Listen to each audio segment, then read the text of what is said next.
Simpsons Index, an online spreadsheet that is also a podcast. This is the podcast. Coming to you out of SideQuest Studios, this is The Simpsons Index, episode 268. Hello out there, I'm your host, Elliot J. O'Neill, and joining me here as always, except when he's not, is B.T. Calloway. What's up, B-boys and fly girls? And putting their hands in the air like they just don't care is Jordan Frost. Oh, you stole my fucking line, but hi. Who, me or Beach? Sorry, maybe I should have gone. Anyway, Yeah. keep going. Off to a weird start immediately. Yeah, of course, this is the Simpsons Index. We review Simpsons, and it's been a hot minute since the last delve into the Wasteland. Fellows, how are we recovered? I didn't. I still can't feel my foot. That could be unrelated, though. Yeah, It's from all the beans. You've got diabetes. Oh, fuck off.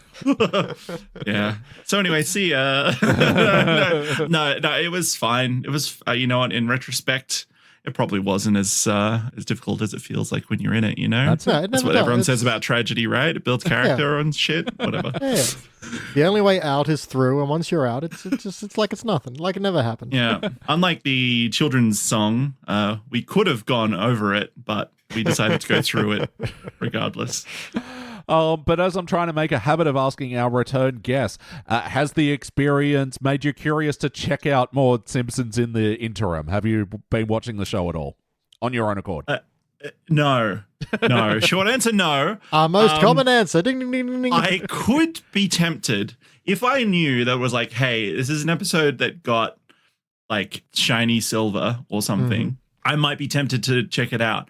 But for the most part, no. God, I just it's past it's like a weird shambling corpse, and like weird shambling corpses, I want to keep it away. Well, Nope, yeah, back. we're kind of doing a bit of a throwback to the Wasteland earlier in the year in that we're going to do an episode from the 20s and the 30s, and one thing I'm setting out to do today is, first of all, for the 20s, we're finishing off season 25 today. That's very exciting. And then, with the 30s one, we are covering a story element that is pretty pivotal to the series going forward. You know, they can still make big continuity changes happen, but we'll get to that when we do. But first of all, the 20s, let's fucking finish off season 25 with this episode, which was season 25, episode 11, Specs and the City. First released in January of 2014, it was directed by Lance Kramer, written by Brian Kelly. In this episode, Homer gets a pair of Oogle goggles, pretty much Google Glass for anyone who remembers that from 10 years ago, and that impactful technology. And in the B story, Bart is required to write everybody a Valentine's Day card, but he doesn't want to write one for Nelson. Hey, y'all, what we think? I got notes. It wasn't as terrible as I thought it was going to be based on the title alone, but Yeah. there was a couple of really just strange moments, and not in like a wacky way, just like a hold on, wait, Yeah. what? Yeah. Oh, Yeah, it was interesting, and I do want to talk about it with you. Yes. What a Yes. wonderful forum that I've got for us that's going to be perfect for that. We're such Yeah, esteemed exactly. Simpsons officials. Yes, twiddle mustache. Very good. Any more overall thoughts, Beej, or just you have notes? I have many a note. I can't tell how angry I am. Angry? I got issues with this one. Interesting. Okay, well, actually, and theories. on the issues and subject of theories. lots of notes, the fact that I'm doing this on a computer, I realize is maybe somewhat detrimental because one, I did take advantage of I'm going to skip back 10 seconds just to check something quite frequently.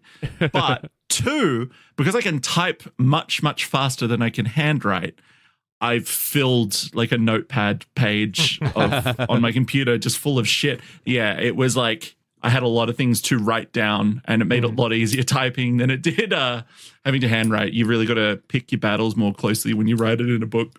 Oh, dude, that was one of the funniest things over the course of recording this podcast because, like, I think it was back in, like, 2017 or 18 maybe, when we first had Maddie on the podcast and she brought around laptop, and it was only then, and that was like a year and a half into doing the podcast, it was like, oh, I suppose I could take my notes on a computer and be much faster at it, couldn't I? And I went, fuck it, no. And I just stuck with the notepad for no other reason than, well, I've come a year and a half into this, why stop it now? Well, the thing is, right, like you've got that notebook, and you've probably got all your old notebooks as well, right? Like, so you've still got the memories, sort of. Whereas this notepad.txt is going straight in the recycling bin after we finish recording this. So Spectacular. whatever. At least you recycle. That's good. All right, well, look, let's hook into some of those notes. BT, for better or worse, what stands out to you from Specs and the City? So it's a lot of one. It is both immediately the thing I want to talk about, maybe even immediately Jordan's anal corner. It is okay. So where to even start on this one? We start on what becomes hard to tell if it's straight to episode or couch gag. Yeah, it's just right. Homer. Yes. Oh my God, that's going to be mine too. It goes on from here. Don't worry. So it starts. The Cloud Simpsons, we cut straight away. It's Homer watching the Super Bowl on TV, and Bart nicks his beer and chucks it up on the power lines, and then Homer goes up and he's grabbing the beer and he keeps shorting out the entire state over and over again. And I'm sitting there going, okay, is this couch gag or are we in the episode? Because again, and this is a criticism that comes up later as well, but throughout the whole episode, it is just weirdly silent. There's a little bit of background noise, but there's no music. There's no anything. It's just kind of empty sound and just, Dan Cass going, yeah, over and over. It then finally cuts to, The Simpsons, da-da-da-da, and we go into the episode proper, which then has the title card 1 month earlier as we pan over to see the nuclear power plant, and it says Christmas Eve, the happiest work day of the year, kind of joke, a sign-writing joke that I liked. But, first of all, this is where they get the Google glasses that kicks off the episode. But the problem with that is, first of all, the Super Bowl takes place in February. So it's not 1 month earlier because it's clearly December 25th. Is it the 1st of February, though? No, it's the first Sunday. Now it's the second Sunday. And it even says during the episode, it's the 9th. So we know, even if it was the first, month they were previous, just rounding down. month previous still would have been January. It still would not have been whatever. Yeah. Fine. But then also it's completely irrelevant. The thing that grinds me here is it being a month earlier is completely unrelated to the couch gag. And so this is my vague conspiracy that this was originally either a very different episode or two different episodes that were chopped together to try and make one, because the couch gag has absolutely nothing to do with the rest of the episode. We don't mention the Super Bowl. We time skip to February, but that's it. It's not relevant at all. Homer's not wearing the glasses during the couch gag. Well, no, because Marge has got him. Yeah, no, but if you scrubbed off the title card that said 1 month earlier, it changes nothing. And so I really want to know why it's there. Yeah, no, that's a really fair point, that no one thinks that the events of prior to the Simpsons thing on TV, executive produced by Matt Groening, the events do not impact. Yeah. Only on very rare occasion. I was just immediately weird that the first second of this episode had me go, hang on the fuck, what are you doing?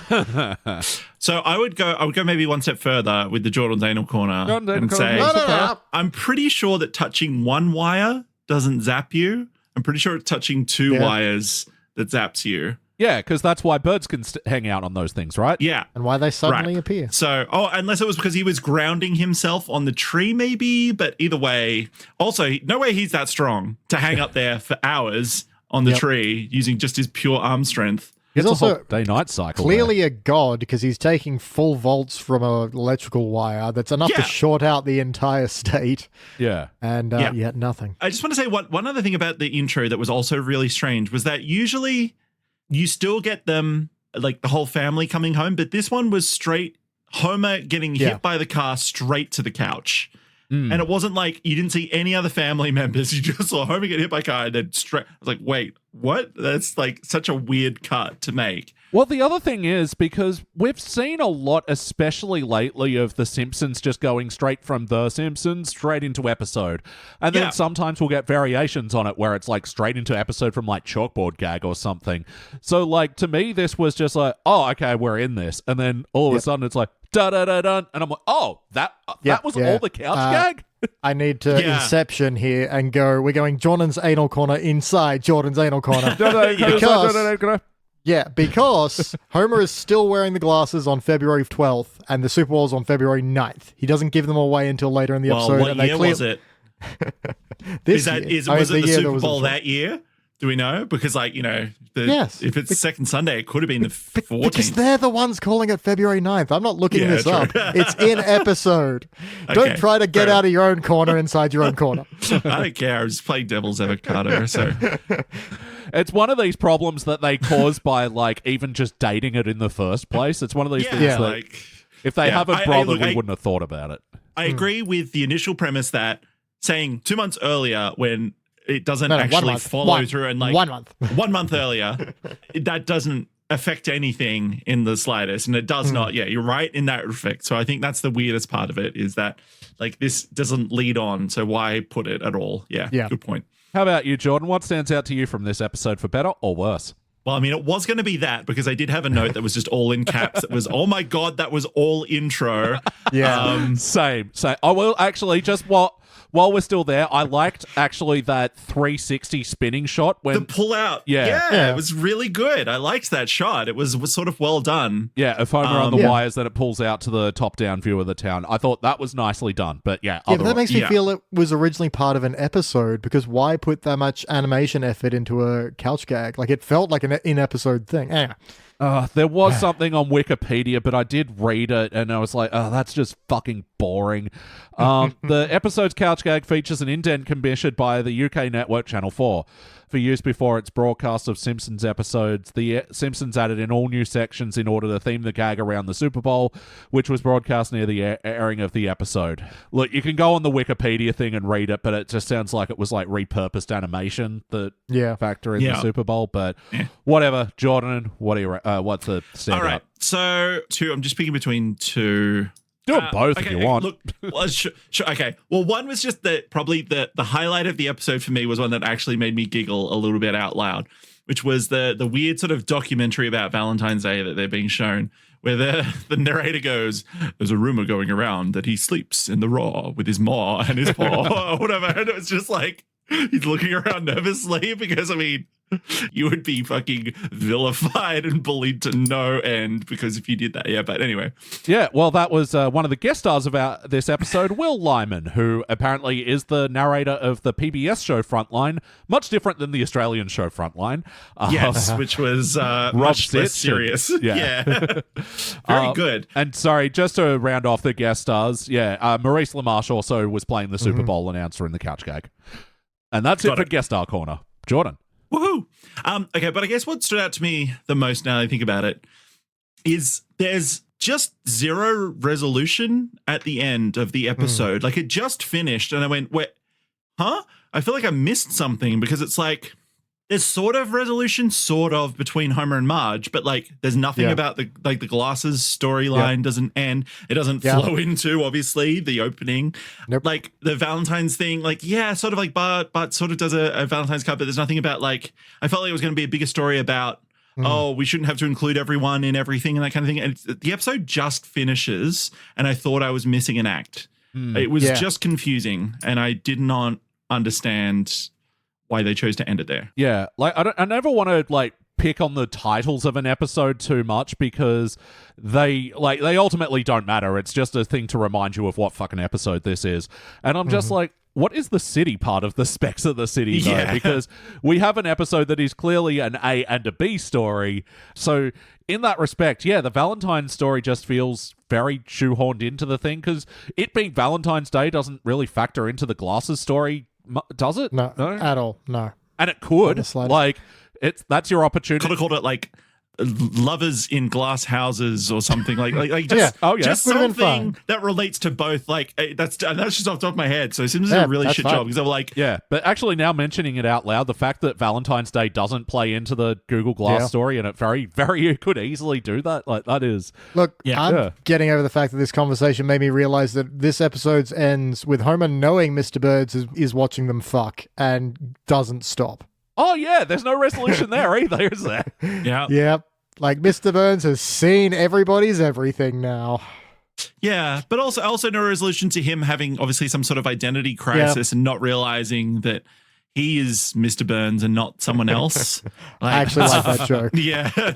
Strange. That one got me pretty hard. Yeah, that was the joke that I laughed the loudest for, where it was just like Homer doing he's in the nuclear power plant watching all the monitors, and then Mr. Burns shows up. Who are you? Ah, Mr. Burns. Oh, I'm very sorry. Very sorry, Mr. Burns. And he just for that explanation of why isn't Mr. Burns ever kicking Homer out of the chair when he's sitting there watching everybody. It's just there you go. Yeah. So I also got the hardest laugh out of that moment.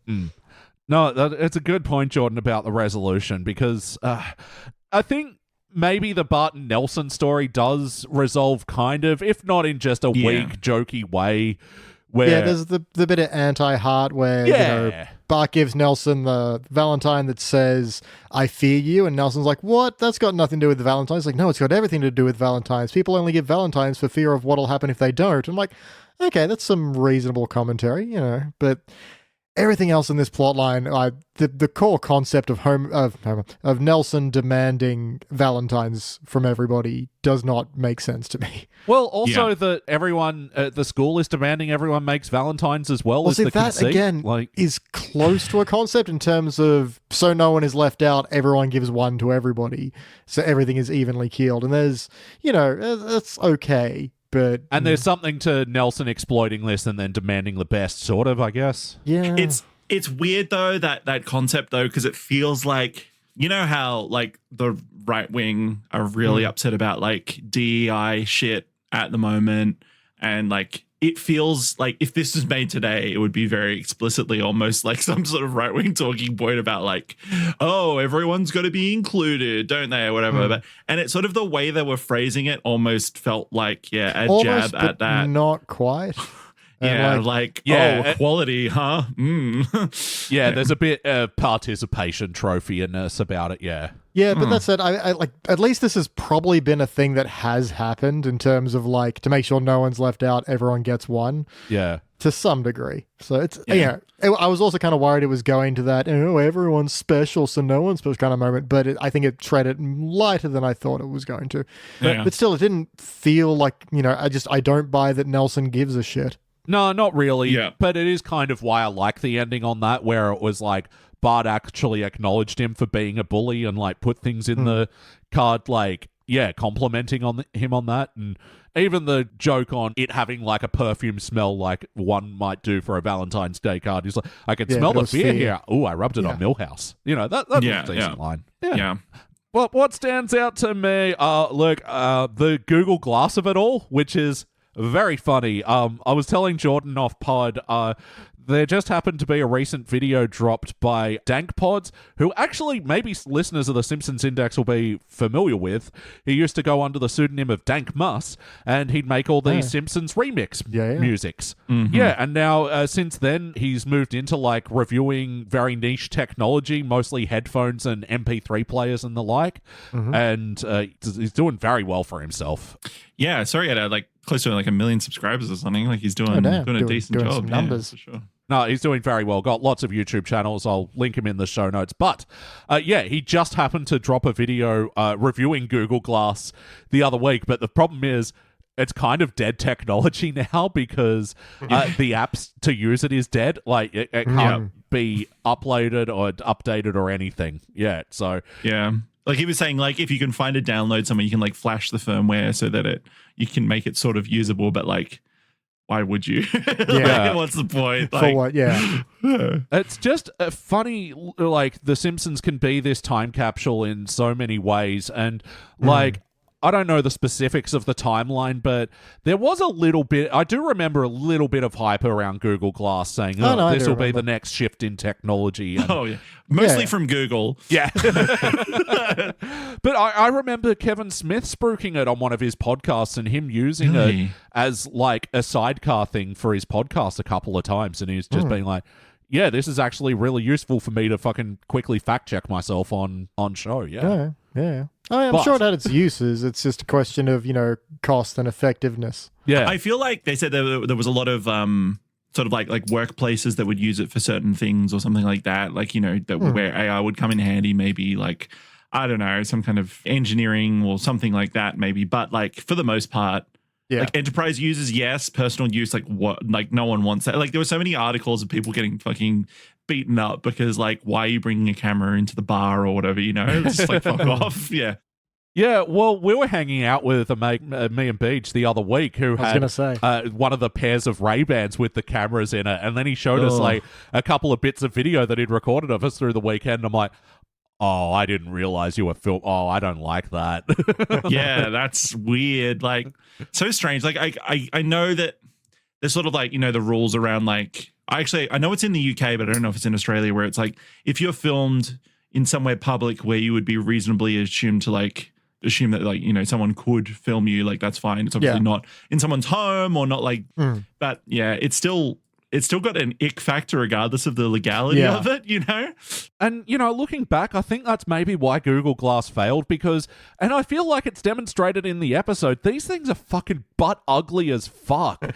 Oh, yeah. And I don't think there's any way you could have drawn them to make them look cool, but especially like the nose stoppers on them that are drawn in the episode looked very fucking weird. Like, yeah. Well, I mean, look, the point is like, there's something they said in the episode was like, you know, they mentioned it was Homer speaking to Marge about them or something, like, why don't you like these, blah, blah, blah. And one of the descriptors he used was solar powered. And I'm like, no, they're not. They're battery powered. They last like 5 hours and they get incredibly hot if you use them, like enough to maybe burn you a little bit. Yeah.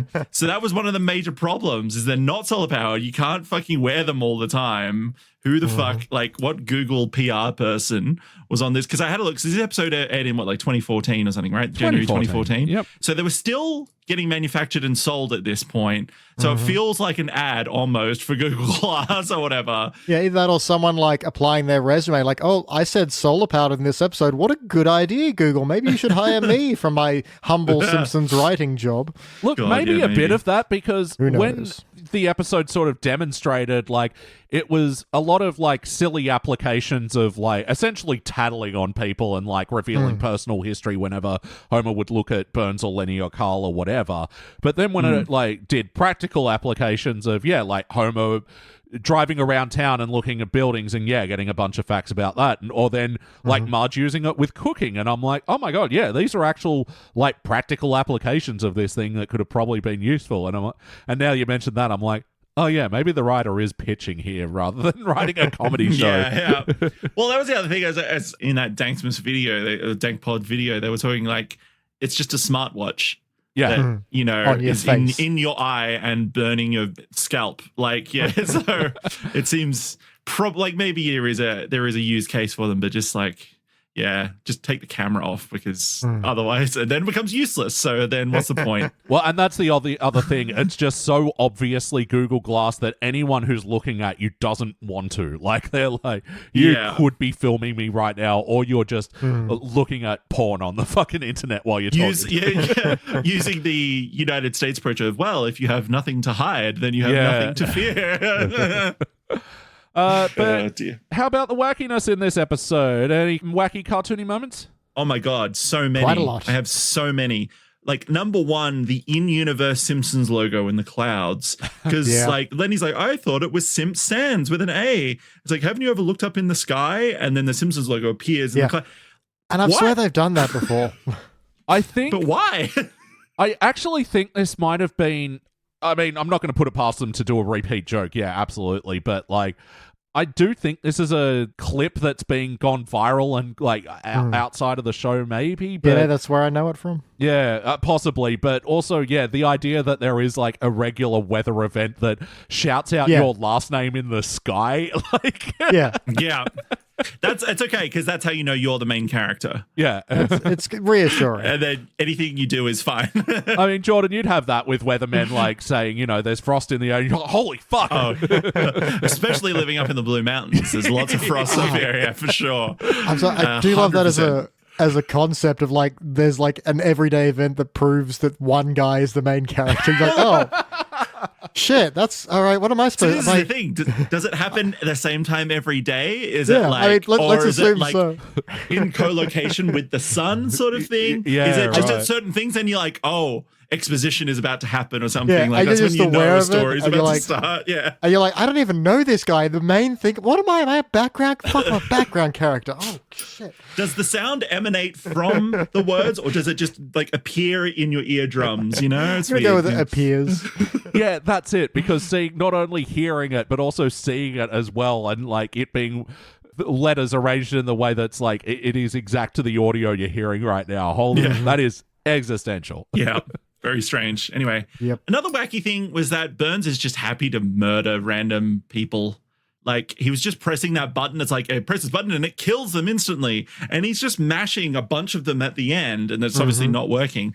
But, like, why? Why would he want to do that? Well, I mean, he's had that streak before. Let's go back to the classics of, that's right, keep eating. Little do you know you're getting to the poison donuts. Like, your lawyers vetoed that. They said it would be murder.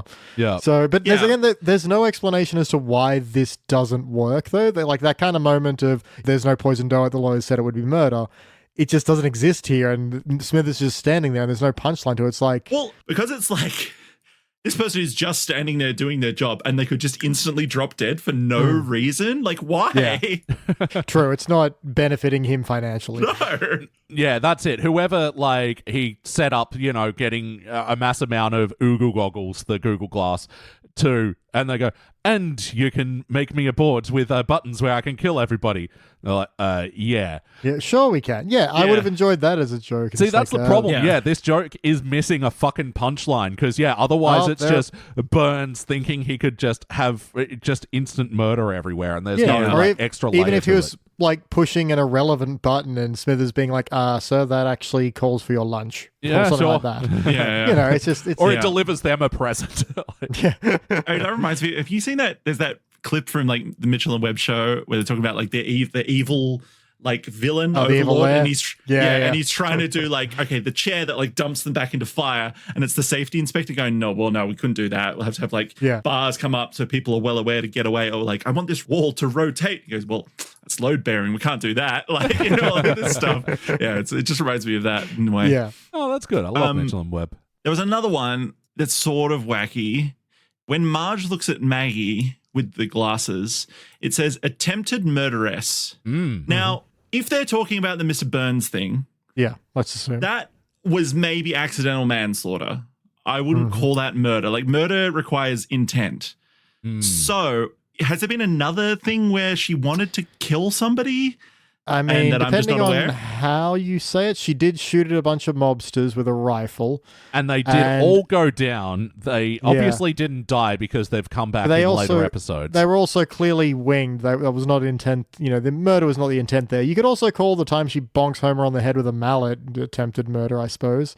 Wasn't with intent, but it was, a violent act. So yeah, gray area, but ultimately I think she's in the clear.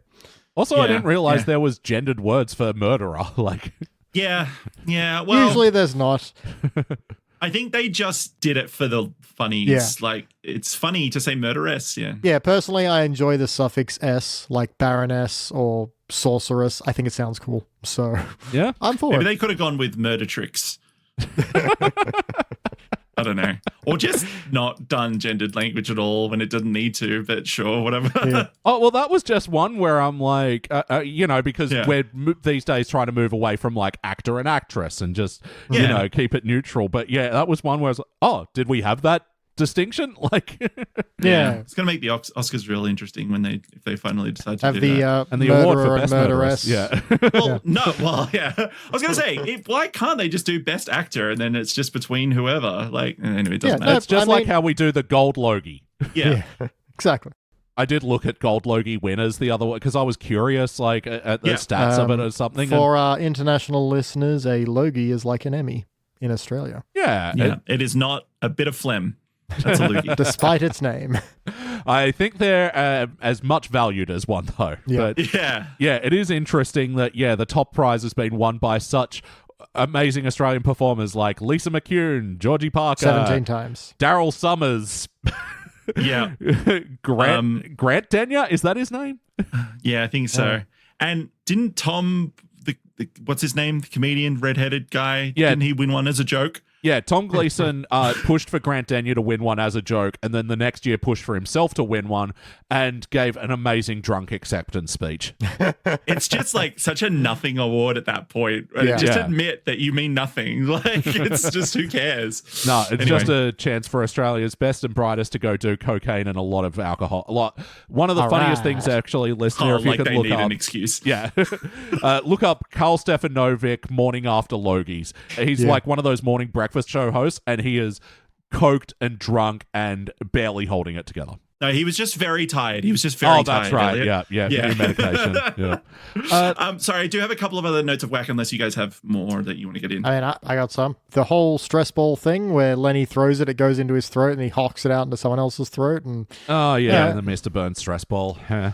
yeah, It did yeah. remind me of a much funnier joke, which was Don't you love it's that? like it was like a Tumblr post. I've got it up because I had to find it again from Bridezilla's. That it was like, today I put my hand in my backpack and felt a stress ball, and I was like, oh, I have a stress ball, and I squeezed it, and it was a pear, and it exploded, and now I'm much more stressed than I was. Look, if nothing else, this episode could remind us of that. Yeah, exactly. Yeah, that was weird, and especially because it's a talking stress ball as well. I thought there was going to be a joke in there that Lenny has Mr. Burns' voice now for the rest of the episode or something. No, the joke was crap. It was just squeeze me again and you're fired. And then excellent when it's in Lenny's throat. No, it was nothing. Yeah. Yeah. The note of wackiness I have is Mo can teleport via thought bubble. Yes. And have that thought bubble float around. Yeah. And can speak to animals. Oh. Well, dogs, but I can assume animals. Yeah. That's the case. The fucking Dr. Doolittle of thought bubble advisors. Yeah. Look, the little bit of, hey, where'd she go? Oh, never mind. You kept your mouth shut. Good. Hey, where'd you go? Like, that little joke was like, okay, that's okay. But then it kept going, and I was like, what? That's weird. This has gotten weird now. And then Yeah, giving they've done advice to Santa's so will many- help her. It's just They've done so many thought bubble gags. It's getting ridiculous. I will say the one thing that was different about this one is that the cloud outline was drawn blue, and I thought that actually looked very nice. Yeah. And Mo was not just in white either. He was actually in the bar. Yeah, So that's that was it. an interesting detail. Yeah. Lenny putting clown makeup on Carl was certainly an interesting, because I saw it in just like the array when of Homer's looking TVs at in all the those background, screens. and I'm like, I've got to write that down. But then they actually really zoomed in on it. Yeah. Carl looked really happy I mean, good for him. while I was doing it, but I just don't know why he was having it happen, I guess. Look, for a little drive-by, Yeah. what is everybody doing while I can spy on them jokes. That Yeah. wasn't a bad fucking... I Yeah. think to it go out works better being inexplicable. Do you think Carl listens to ICP? You think It he's a didn't look juggalo? like, Do you think it he's a didn't look like juggalo? juggalo makeup. It just looked like clown makeup. Yeah, Didn't I have the guess so. heavy black lines No, associated that's true. with It did have juggalos. color. Yeah, I guess it was more of a tramp style Yeah. clown Yeah. makeup. Man, Yeah, good imagine point. hobby clown enthusiasts going, Yeah. everybody fucking thinks every time I put on my clown makeup, it's an ICP thing. No, I'm not a juggalo. I do not know what a juggalo is, and that's not a prompt to sing the fucking song. I know how magnets work. Yeah. Well, on the flip of that, how many times have juggalos been asked to tie up balloon animals and they're like, that's not what I do. Maybe it's just easier if you lean into it at that point. Yeah. Yeah, juggalo and a clown start talking about their differences. Like, oh, we're the same, you and I. Like, Juggalo and a clown. That's a good podcast. Let's get it going. And they would, yeah, maybe they could like Freaky Friday and we could like film the result. You know, it's like trading places or whatever. Yeah. You mean an insane Friday? and the makeup between the two is only a little different. Oh, I want this movie. Yeah, let's do it. Let's just film it. Let's just write it and film it ourselves. It can't be worse than Yep. this Simpsons episode. 4 out of 10 on IMDb. All right. All right, look, there's a lot more wackiness to go over with this Yep. episode. It's a fucking mid HD. What do you expect? But what about the heart of this one? You know, it's a Valentine's Day episode. What do we think of the heart in this one? I think I already mentioned it with Bart's little I fear you speech. Like that felt like nothing. Like that felt like, we got to figure out how to do this, and like this will be the best idea. And because it seemed like it was one of those logic or lines of thought where you're like, oh, it sounds good in my head, but when you actually analyze it for anything, it's like that's not the same. That's different. That's not love. It's respect, I guess, in a way. But like, yeah, I just thought it's not a good way to close it off. Like, Oh, not great, No, but it it's isn't. it's the real only hard. No, it is at odds with Bart's stance not to give him a Valentine's Day card, which I thought was, okay, here's an important moment in the story. But then, like, the rest of this story was just so, like, lacking in any, like, fun scenes or anything like that. I really felt like I was going through the motions with this one that, yeah, when they close it out with that whole jokey, oh, yeah, you're my bully and I fear you, like, kind of twist on, yeah, like you were saying, Beach, anti-heart in that one. I'm like, yeah, look, a fine way to finish off a inconsequential B story. I think the thing is, like, because it goes against, like, we know that Nelson can be quite sentimental as well. Like we saw in like Bart on the Road, you know, when they go to the, you know, the Andy Williams. Yeah, Andy Williams. Yeah. And he's like, you know, he's tearing up. He's like, and I don't think he likes to be feared, but I think he still wants love. So, like, why would he just be satisfied with that? That's kind of my thing. I thought this was going to be Nelson wanting the Valentine, like, in secret, but having him overtly do it just didn't seem to gel with what we know of Nelson. Yeah, true. And, Bart and Nelson have that history as well. So, it's a jokey way to go out on a nothing thing. But, like, how about the Marge and Homer storyline of it all? Sure. It's another episode of Why Homer is No Good, volume 313. Like, it's just like he understands that, okay, Marge, like, therapy makes her feel good, but he takes the wrong message away from it in the end. Like, instead of thinking like she complained, like, it's my behavior that makes her like upset and depressed and everything. It's like, oh, well, I'll just let her keep going to therapy and it's fine. And then things will still be bad, you know, throughout the week, and Tuesday will still be shit, but Wednesday she'll bake me a cake. Need therapy, but you know, now she'll have her, you know, moment. It's just fuck reprieve. you. Like, what a shit. Like, it's not cutesy being a jackass husband. It's like semi-emotionally abusive, like jackass husband. I won't take away the thing that helps you deal with me. Instead of improving. Yeah, that is the weird thing about this. So, yeah, just to set it up, if you hadn't watched this episode for some reason. So, Homer gets the Google Glass, decides he finds them a little creepy, and then just leaves them to whoever in the family wants them. And Marge picks them up, and then in a weird reestablishment thing when she's doing cooking, she's like, maybe these oogly googly glasses can help. And it's like, you just claimed them before. Whatever. Yeah. Anyway. And Homer stumbles upon Mr. Burns' plan to spy on everybody, but notices, Marge is wearing his glasses and he can spy on her. Notices that she goes to therapy, and it is such a weird thing. The story isn't him hearing about these things that she's complaining about and changing them. Yeah, you're right, Jordan. It's so shit that it's like, oh, I'll keep letting you go to therapy because you clearly need this to deal with me and my shitty actions.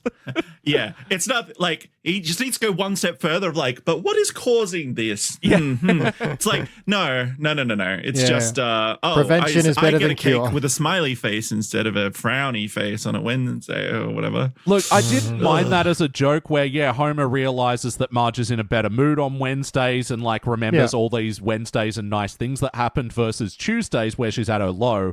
But when on a Wednesday he got like a really happy, nice smiley cake, but then on a Tuesday he got a really sad cake. Both brownie cake. Equally good-looking cakes, just difference in frosting. Yeah, but you can tell the Tuesday cake was not baked with love. No. And that's the special ingredient. So indeed. Always. And he goes to come out to her at the end, but she slightly interrupts with her Helen Lovejoy story, and he's like, woohoo, I tried, and then that's it. There's no redemption moment for him at all. He just they're out of episode at that point. Yeah. No, because they still had to, well, correct me if I'm wrong, I guess go back in time for a quick 3.5 act with Lisa and Ralph, because that seems to happen on Valentine's Day, but we've established that it's been like a couple of days since Valentine's Day, right? Because like Bart had to spend time thinking about what to give to Nelson. So like they went back in time for a joke, I guess. Well, a joke, I say liberally, but liberally. Yeah. Was that, why choose to do that? Why choose to end the episode on that? Why not just put it in the middle of the episode? Why choose a lot of things with this one? So you can end the episode on Ralph going time to get ready for St. Patrick's Day and start putting green texture on his face. Yeah, that was such a shit joke as well. It was just, Ralph, thanks for the Valentine's Day card, but there was a tooth in it. Then Ralph starts babbling on and you can see he's missing a tooth. I just realized that's like, I feel like that's their get out of jail free card, because thinking back to the Wasteland, there was that one where Ralph gets drafted by like the pelicans or whatever, and the thing has like a weird just final and it's like we don't know how to quite finish the episode, but we have 30 seconds more runtime, so we're just gonna Ralph it up. And then that happens. I feel like that's emergency chord is like just do a Ralph joke. Pull cord in case of short episode. Don't do it. Don't do it anymore. Stop. Yep. But ultimately, did it feel like an episode of The Simpsons? Characters we know and love. Is this a show we know and love? Feels like if you dropped a Simpsons vase and then tried to glue it back together with only a spit for glue, then that would vaguely resemble... Yeah, like a weird bird. It would resemble a weird bird, not an episode of The Simpsons. Some of it was... Yeah, like there were a couple of funny like sign gags and stuff, and like Homer being like it's more like teens onward Simpsons for sure, because it's when Homer starts being a dickhead as opposed to just like lovably stupid. But yeah, in terms of plot development and writing, it's way off. Yeah. Like it just something we've not mentioned now. It takes so long to get into the point of this episode. Like we are past the first ad break. We are about 9 minutes in when Homer gives up the glasses. I remember because I wrote down, but what is happening? And the timestamp there was 8 minutes 47. Yeah. And so, like, a little bit later, he gives up the glasses, and Marge takes him, like, okay. But even then, we have to get to Homer finding out Mr. Burns can see it and then spying on Marge. It takes so long. Yeah, and it's in an episode where you could take your time with that, but you just really clog up the space with this B story, which at best was, like, fine. Like...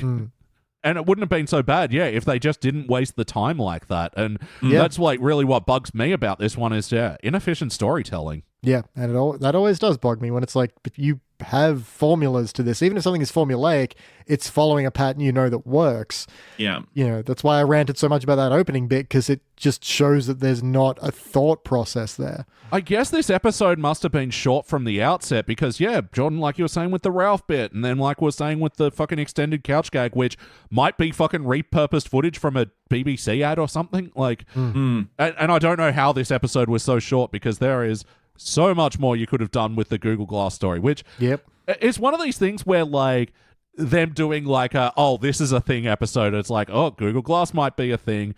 They seem to like really be doing an episode just in case this product takes off. But it's like they were getting ahead instead of, when they talk about MyPods well after they've been a thing and stuff like that. Yeah. Look, I do have to give them credit is that like Google Glass was around for like 2 years and they did get in the 1 year that they were like in the middle of the year when they were available. So like credit to them. They're usually way late, but this one was at least sort of relevant. Yeah, well, and I think that's the thing I can at least give a slight bit of credit to this episode is that aspect of the episode is not as egregious as the others. Like sometimes when they do technology things, it's so out of date, it's so cringe, and I'm like, this is fine. This is a fine use of this product. Yep. It's just funny knowing how especially hard that fucking product bombed. Because what was it, like a fucking $1 billion loss for Google? Like something in that neighborhood? Yeah, something like that. I think it was close to $1 billion, I'm pretty sure. I think they said something like 800 million maybe. Yeah, that sounds right, Yeah, like so huge loss. Yeah, absolutely. Just like Mr. Burns. Like, he spent, what was it,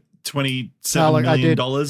I wrote it down because it was a good joke. He reveals to Smithers that all these glasses have cameras. He can watch them in them. And Smithers is like, but why would you do that? He goes, Smithers, how much did we lose in stationary theft last year? It's like $7,000. And this $26 million system will make sure that never happens again. I was like, okay, that's unfortunately, the thing is that's very like, like corpo prevalent for sure. Like 100%. They care so much about like all this stuff. And it's like, what about all of the wage theft? Right. That earns you money. I see. Of course. I mean, we saw it in the last 4 years with like so many businesses realizing how much of this shit can be done remotely. But then, it's swinging back the other way in the last couple of years where they're like, no, we want you in because we suspect you're not working hard enough. Also, we've already paid for a 10-year lease on this office building. And we need to make use of it. So, our corporate daddies own this building, and we need to keep paying lease on it. So, no, see, or you do it like did like all of our buildings were actually owned by another company that then leased it to, etc. And it was like, of course, yes. Oh wait, sorry. Maybe edit out the fact that I put company names in that. But yeah, it was always like What way can I rot the tax man? Yeah. But yes or no, would you watch this episode again? No. I mean, No, not in an angry way. Just no. yeah, if we're doing like a big technology in The Simpsons overview, because we've talked before about how it just kind of feels weird when they have any kind of tech. Yeah. That, that'd be an interesting paper for someone else to write and for me to not read. But in that instance, where for some reason I'm writing it, sure, I would rewatch this one under very specific circumstances. BT, what would you like to change about this episode? A lot. Look, there's a lot of complaints I've not even got to here. There's just some jokes that aren't even jokes. There's a bit where a couple of guys at the plant are like, okay, it's your turn in Muppet chess. Gonzo to Fozzie 7. That's Kermit, mate. And it's like, none of that was a joke. Yeah. You're just saying Muppet names. Like, and there what, was what are the rules to Muppet chess? Also, just curious, asking for a friend. Yeah. just say Muppet names. It's fine. Yeah, okay, fair enough. And there's another bit where Homer's watching Marge through the glasses, and there's a knock at the door, and he's like, "Oh no, could she be having an affair?" And then Marge opens up the door, and it's Grandpa, and he's like, "I'm here for lunch." And Homer goes, "Oh, I wish it was an affair." And it's like, you're not there. You don't have to have lunch with. You didn't even know she was having lunch with Grandpa. This is not negative to you at all. That's not a joke either. That's just a thing you said. Look, I would get to the point way faster. I don't even really particularly like the point on this. I think there's more to be said about Mr. Burns having all this power and finding something else out. But fine, if we're going with this, get to it, 5 minutes sooner so it can actually have some impact. I don't really care for this Bart subplot either. It's fine at best, but I also don't think Nelson cares if people give him a Valentine or not. If they were giving him like their Valentine's chocolates or something, it's a stretch, but it makes more sense. Yeah, look, just tighten up the storytelling and just very simple, erase that 1 month earlier, because then you won't have weirdos like me pausing the episode and being like, the fuck did you just do? Yeah, because no one thinks that the events of the couch gag are at all related to the timeline but of the that's the episode. thing. Not only, I was like, okay, fine. Is this related to the episode? I'll wait and see. Nope. So it's just, again, why is that title card there? I don't get it. Jordan, what would you like to change? Yeah, so all of the above. I think maybe you could do something like, instead of Nelson lining up everyone to give him their cards, maybe have it as just he expects everyone to give him a card because whatever, and he doesn't maybe get as many as he thought. And Bart sees Nelson actually sort of maybe upset on his own, like he sort of spies him sort of being a bit upset that like he doesn't get the attention or love or whatever that he so desires. And maybe Bart then, like, you can still maybe do the fear thing or whatever, but like make Bart do it out of a sense of like, I don't know, affection or sort of like pity for Nelson instead of this strange sort of like, I expect it, because it just doesn't seem right, like the way that Nelson sort of handles the whole thing, or that it would happen in the first place. I guess it just didn't give, the similitude didn't feel right. So I think that needs to change somehow to actually make it give a good reason outside of, why are you better give me a card? Like maybe Bart does it for another reason, and then you can see a more sort of a tender side of Bart as well. Yeah. Yeah, and look, what I'd change, I just think there's just every misstep in the Google Glass story with Homer and Marge, like, you've set up two potentially fucking earth-shattering moments for characters in the fact that Homer discovers Burns is secretly spying on everybody, and Marge finding out that Homer's been spying on her. And I feel like there is no tension that ever happens in either of these stories where it absolutely could. They just brush off any attempt at tension. And the whole thing pointing out earlier of like it not Homer starting to do changes and Marge going, hey, what's going on? Are you spying on me? Like being able to get to that part of a story rather than, and then Homer going, oh, yes, I'm sorry, Marge. It started having positive results, so I kept doing it, blah, blah, blah, blah. Like, it's not the most original story, but like, it actually, like, it builds to some drama where this episode just like. He has something to lose then. Yeah, because I could deal with Homer, like, forgetting about the drama with Mr. Burns spying on everybody, but that one feels way more egregious, especially in an episode that pretends to be at Valentine's Day. That seems like such an easy fucking marriage between A and B stories, but also fuck off the B story. I think as well, though, you could do something like, because like I think you're right, like Homer probably wouldn't understand the implications of Mr. Burns spying on the entire staff or whatever, but he could do something like you said in terms of like he mentioned something to Lenny and Carl or whatever that he saw in the Google Glass that like they're like, well, wait, how did you know about that? Then you weren't there. And he sort of says it casually, about my and then the rest of the employees are like, wait, what the fuck? Mr. Burns is spying it. And then that creates like some sort of, conflict between the staff and Mr. Burns, like understanding that, he's like, or Homer also starts treating like Lenny and Carl, like finds out like there's stuff that Homer does that bugs them. And like he starts changing that as well. And there's this whole thing of like Homer being able to be the best version of himself for everybody. But it also coming under creepy circumstances. Yeah. Yeah, maybe starts staging his own life. So like turns on the glasses whenever he's doing something good and I don't know, something. And then when he starts beating an innocent, oh wait, sorry, it's a body cam. Never mind. Yeah. All right, it's time for our final notes. And now it's time for our final notes. Everyone's final notes. You said you had the most notes, Jordan, so I might hit you last because I only have a couple left. BT, what are your final notes? Mixed feelings about the very beginning where Homer's singing Glowing Rods to the tune of Jingle Bells. Not Jingle Bells. It's Christmas time. Yeah. Silver Bells? Silver Bells, that's it. Thank you. But then I do like that the tree is slowly just rotting as well. I like, when he puts the rods on and it starts wilting immediately. I didn't mind that. Yeah, and similarly, I didn't mind the smokestacks at the nuclear plant, one being green, one being red for the for the season. That was good. And wrapped in like the world's biggest holly as well. When Marge tries the glasses on for the first time, she goes, Marge Simpson is entering the Matrix. I just thought that was a very Marge thing to say. I got a chuckle.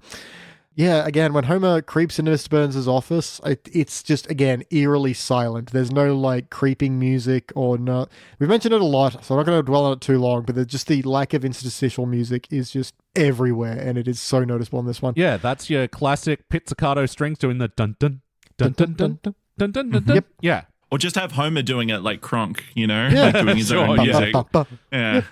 And one joke I did like was Homer gives a fake name when he goes to the therapist, and it's she pronounces it as Elias Elias It did sound like fuck, didn't it? Yeah, Fuckanami. But he's like, no, it's alias fake name. Like, all right, that's fair. But yeah, it totally sounded like the characters said the word then even fuck then. Even like writing it out, I'm like, you almost get an exact spelling of fake name. That's okay, cool. Yeah, but yeah. I sorry, I did like the little gag of that of when he's filling in the thing and it's like, who was your previous therapist? It was like some jerk. Like, okay. Yeah, there was another like visual joke. This is one where I wish they hung on it for one more second, where it was like a have you ever, and it's like strangled child overeat and like a bunch of other like things that Homer has done. Yeah, that wasn't bad. That was your notes? That was my final notes. All right. Mr. Burns has a line that said, "This Santa still has claws." I'm like, okay. Yeah, this is a recent turn of phrase. Homer watching shut up, Marge. I'm watching videos of people wearing the oogle goggles and failing or whatever. Mm-hmm. These were really unfunny to me, and it was just like... Yeah. Concept was fine. Like, look at all these idiots using the technology I'm using. But who doesn't enjoy a nice, tech fail video? I don't know. There's just something about... But again, the delivery, the line was fine. The delivery of the actual visual was boring as hell. Just why show the videos? Yeah. Like, that's the problem with it, I think. Like, don't show... Yeah. Well, to me, there was nothing that they could draw that would be as funny as, like, watching fail videos on your own. And, yeah, the funny part was Homer's line and then biting the clock, which... I think paid off way better at the end of the episode when Homer and Marge are in bed and you see the clock and it's still got the bite marks on it. Mm. But even then, not great of a joke anyway. But, Homer going, I have to see if these videos are funny or die. And prepare for him to go, funny, funny, die, funny, die. This one's funny, but the guy died. Yeah. Okay. Anyway. Yeah, a lot of dud jokes here. Yeah, just real ones that just go out with a whimper. Like, when Bart and Milhouse are like workshopping what to do about Nelson, Milhouse said something, and then Bart goes, "You're a genius." What? What'd I do? And he goes, well, people say that in TV, and usually they come up with something. And I wish that was the end of it. It kept going after that. Yeah. I was about to say Brooklyn Nine-Nine's done that one. Oh, is that right? In an episode where they're like, but wait. No, that didn't work. Yeah. But what if? And yeah. trying to just take a running Like start at that. trigger an epiphany. Yeah. But yeah, I think it was just the pointing at it over and over again that really fucking rubbed me the wrong way. A Mo line that I started out liking, but then I hated because, again, how much they dragged this out. There's a lot of drag in this episode. This was fucking short, wasn't it? Homer tells Mo that he's been spying on Marge, and he's like, maybe I should come clean. And Mo's like, whoa, I've got trust me, chicks don't like it when you spy on them. And it's like, haha, that's funny because that's Mo. And he goes, I've got a long, and then just drags that fucking vowel The word out. long out forever. And it's like, you already had it, but yeah, this episode was clearly 20 minutes short. So. It wasn't a bad line, but it got nothing extra for him dragging the word out. And just And Jordan, what else have you got left on the TXT? Oh, still got a few, sorry. First of all, just poor Carl, because he says like, oh, I know this because my girlfriend is sleeping with like the head of product development or something. And I'm like, oh, poor Carl, you deserve better. Well, he knows. Maybe he's into it. Oh, that's true. Yeah, that's we've true, actually seen a lot of cuck-positive episodes on The Simpsons lately. Like, well, maybe they're just poly, I guess. I don't know. Yeah. But, like, sure. Either way, it just it feels like... it feels more like a Lenny thing to have happen, actually. But anyway. Okay, so... they're called oogle goggles, right? And they're spelled like oogle. But, like, that's how a lot of people say the word ogle.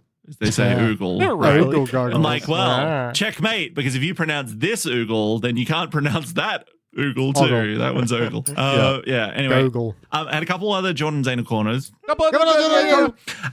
Okay, so when Homer is looking at the value of Flanders' house versus his house, and he sees Flanders' house is $500 more value or whatever, he goes through the fence and steals the shrub and puts it in front of his house, right? However, when he's looking at Flanders' house, the shrub is behind the fence. So there's no way that the shrub could have been taken into account with the value of Flanders' house. So whatever the case is, Flanders' house is still worth $500 more than what he thought because it wasn't taking into account the shrub in the first place. Yeah, but I mean, so long as we're here, aren't they both like $190,000? Yeah. Well, in that's 2014 money for houses that big? I mean, yeah. Well, have you seen like American houses, like if they're not in a major city, are not actually that expensive, and that's US dollars as well. Remember, but also dog pee is worth minus 10K. Yeah. Yeah, I know they can't show the pee, but like Tony's little helper wasn't even peeing; he was just lifting his leg. Well, if dog pee lowers property prices, then I'm gonna find some dogs and give them a whole lot of water, and I don't know how the rest of this ends. And maybe I'll finally be able to buy a house. Trust me, there is nothing that'll stop Sydney, especially prices, from rising out of control. Didn't we hit like the highest housing prices in the world recently or something? It's probably between us and New York and London. Like it's always between us three anyway, or Sydney anyway. Yeah. Like, do you remember that Simpsons episode where Marge is the realtor and he's just going through the book with it? Oh, that house is really small. It's cozy, and then that one's on fire. Motivated seller.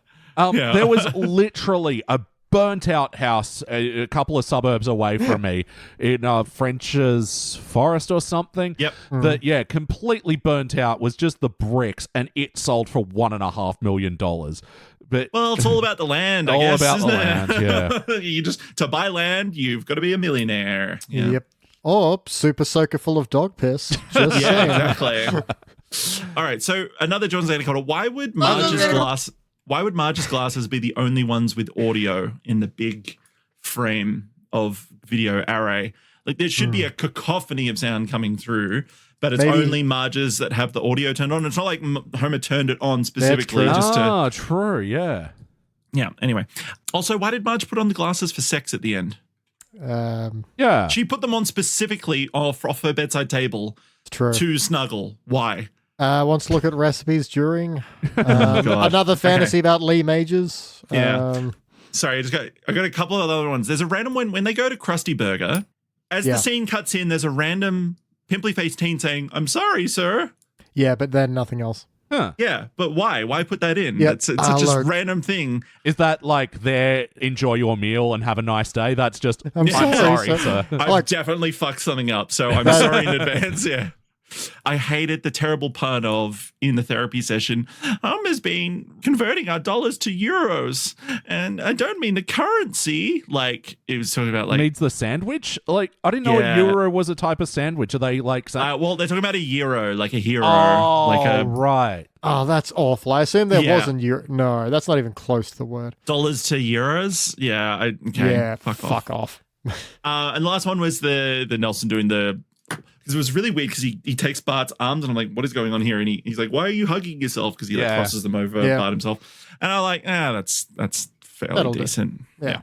I didn't I think that's why I didn't mind the ending here, because it was like Nelson actually got really sentimental over this. Like for everybody else, it was just a Valentine's card, but this was like really he felt seen, you know? Yeah. And that's what I mean. Like Nelson is fundamentally like a bit of a sweetheart in his own way. It's just he's got this, bully exterior, and like so that made more sense, but just the rest of it was just a bit ugh. It's time to rank this thing. On the Simpsons Index, we rank using a 6-point scale. It starts down the bottom at failure. Maybe if the episode was just meh, you give it participant. But for the positive rankings, you got okay bronze, good silver, excellent gold. But for the best of the very best, you give cubic zirconia. I'm going to go first. Let me show you how it's done. Look, big old participant from me. I got to admit, this chat has like made me consider, is it worth kicking into the pit? But yeah, ultimately, this is just one where kind of good evens out the bad for me. And like ultimately, I just left this one feeling pretty flat. BT. Yeah, I walked in on a failure. To be fair, there are some jokes here that I did laugh at, but I think what bothers me the most is just, inefficient storytelling and so many places you could have gone that there's just no time and no interest in going to. Does that then amount to genuine failure? Yes, kick it in the pit failure. Oh, right. And Jordan. Yeah, look, I like this is the most like 3 out of 10 episode that like it's so participant-y. Like it's just unlike Beach, it wasn't enough to make me angry. Like it was just sort of I'm not angry, I'm disappointed sort of thing, you know? It's like you could have had some ideas that maybe could have done something with it, but ultimately it was just boring. And look, I think it's a mix of, somewhere between heart and brain. One is happy with the participant, the other one just wants to see a failure. It's really, and I'm going to harp on it again, that opening bit, because it just speaks to a lack of care. And that's what I think really grinds me here, is that you could have tried a tiny bit harder and things would have worked better. All right. Well, that'll be a dull participant. And for season 25, which is already ranking as an overall dull participant, it is just moving the numbers closer to it being a dull participant. There's no current change in the overall season rankings. Season 25 is, at the time of recording, our 31st best season. Out of 34, 35? 34 now. I don't quite have enough data for 35 yet to fair enough. Putting it in the overall rankings, but out of 34 seasons, it's ranked 31. That's pretty bad. That's not good. I know. So, usually when we've wrapped up a season, I like to, just quickly look at the best episodes from the season. What can you find in season 25 that's pretty good? And you know what? I actually showed my partner the other day steal this episode from this season because she's a big Judas Priest fan and Judas Priest guest star in it. And that got a shiny bronze from our panel, and I actually think we might have undervalued it. That's a pretty good one, where they Homer gets into pirating movies from a certain bay online. And also getting a shiny bronze was the War of Art, where Homer and Marge purchase a bit of art from Kirk and Luann's garage sale, which turns out to be worth significantly more than they'd sold it for. And it's a big debate over do they owe them money or not. And it's a surprisingly good episode again. That's the one where people are throwing for and against bricks through their window, aren't they? Yeah, that's right. It's a good joke. Yeah. It's sort of sad, though, that when the best you can get from a season is a shiny bronze, like, I know that's like it. Still pretty good for like an HD season, but like, oof. Nah, and look, it's not even close either, because, the rest of them is just an array of failures, participants, and everything between. Like... I was going to say, because that's a shiny bronze is sort of like a 5 out of 10 essentially, isn't it? Yeah, pretty much. Which for IGN is like, that's huge. a 7 for an IGN, but like, that's terrible. So. All right, but goodbye season 25, and now we are going. Don't come back. to the Disney era, where we're reviewing an episode. Again, like I said at the top, has some implications for the rest of the series, so let's check it out. This will be My Octopus and a Teacher. We'll be back.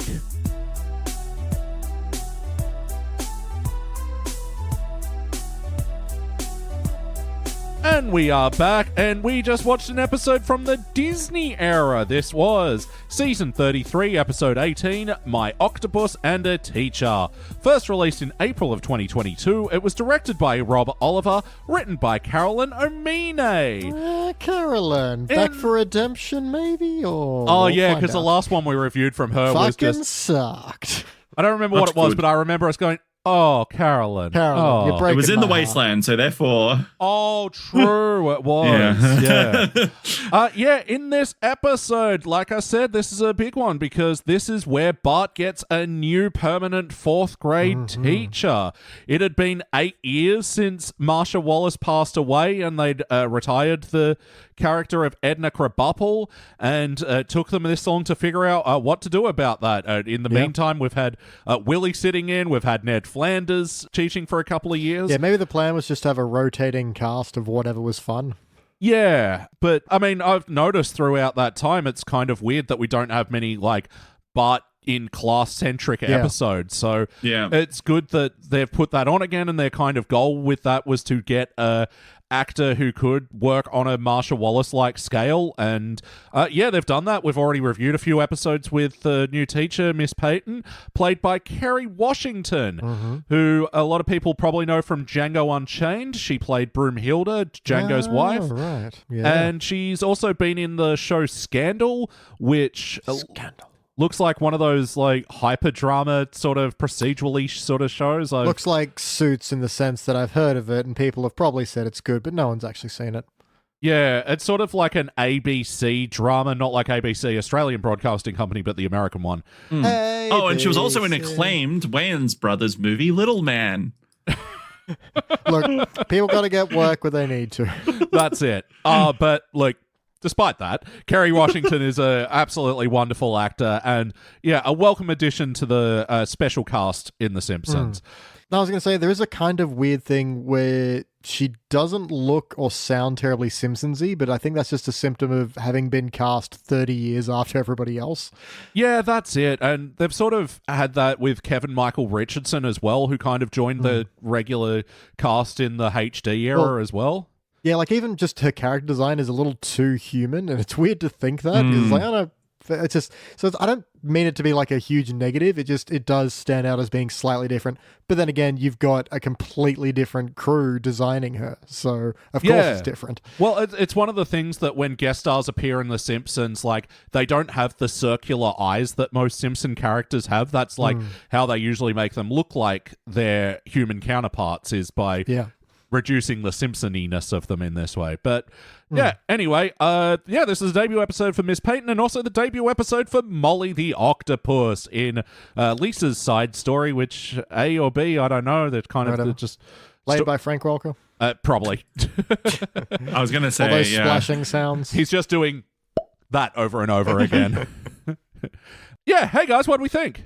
It was all right.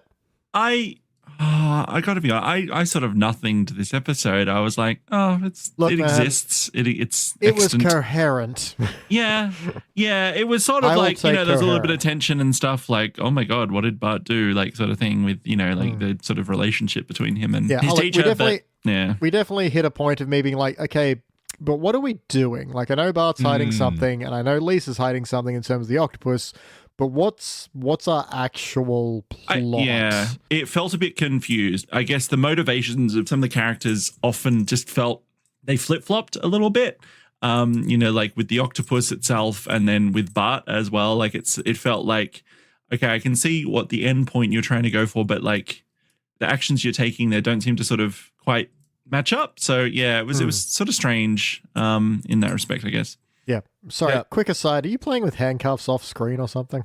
Oh, sorry. Yeah, it was a little sorry, I'll take that off. Sorry, it was a little I have to fidget with something. It's a little like fair. I understand that entirely. It's just coming through the mic. I'll stop. Apologies. I'll just No, that's okay.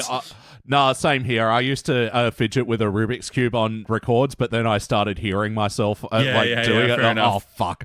Need to find. Actually, because Sanspants have started doing a lot of their podcasts on their YouTube channel, and all of them shuffle cards throughout. I was wondering if that's just something they're doing to be funny, just constantly shuffling cards and not mentioning it on the videos, or if that's their fidget toy that's relatively silent. Like, most of the time I play with the pen because it's what I've got, but that's why I drop it so often. Yeah. Right. Because it's the thing I'm playing with, but yeah. Nah, I feel that entirely. Because especially this episode, I agree, not super interesting. I will say, the Bart mystery sort of, I felt like they built it up in a way where nothing about the reveal could be satisfying. I think they absolutely. I think they went a little too hard on that. Yeah. But I do feel like the episode stuck the landing. And in the respect of introducing a character and setting her up to exist in this world, I think they did a reasonable enough job. Mm-hmm. Reasonable enough. Yeah. Three greatest words in the English. No. Well, especially, you're never going to get another Edna Krabappel, and to do another, alcoholic, lonely woman character would feel you were trying to replace her. You have to do something different. And this is one where it's we acknowledge we can't do this anymore. And although there's not much to the character, I think they introduce enough story elements.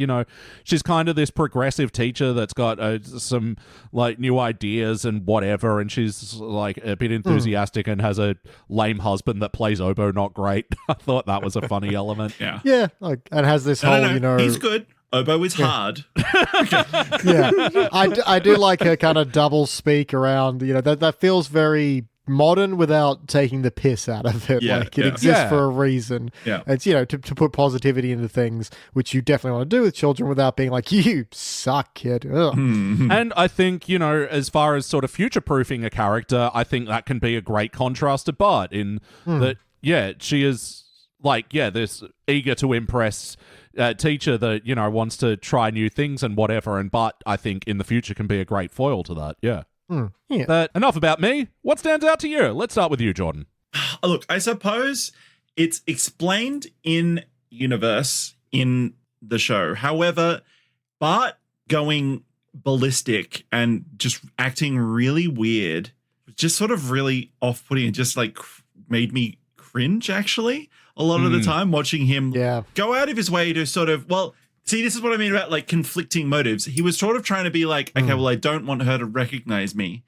But then he does stuff that makes her pay attention to him. Pay much more attention to him than should. And doing this weird sort of, I don't know, almost sort of Robin Williams-esque shtick of just doing wacky noises and voices. Bouncing from one thing to the other really quickly. And he does it twice. And when Millhouse and Nelson confront him, I was like, this is warranted because this doesn't actually make sense to the viewer watching it, really, I would say. And even with the reveal, it's sort of but why would you act like that? Why wouldn't you act ashamed or embarrassed or shy? Or hide it didn't really make sense. So that part was strange to watch, and it actually was hurting me on the inside watching because I'm like, oh, this I hope they don't want me to laugh at this because this isn't funny actually at all. Yeah. Look, I can buy it from the angle that love makes you do dumb things, but I think, what they were setting up was, I agree with you, not at all what was useful for the payoff of it. And the whole idea that he was just drawing attention to himself,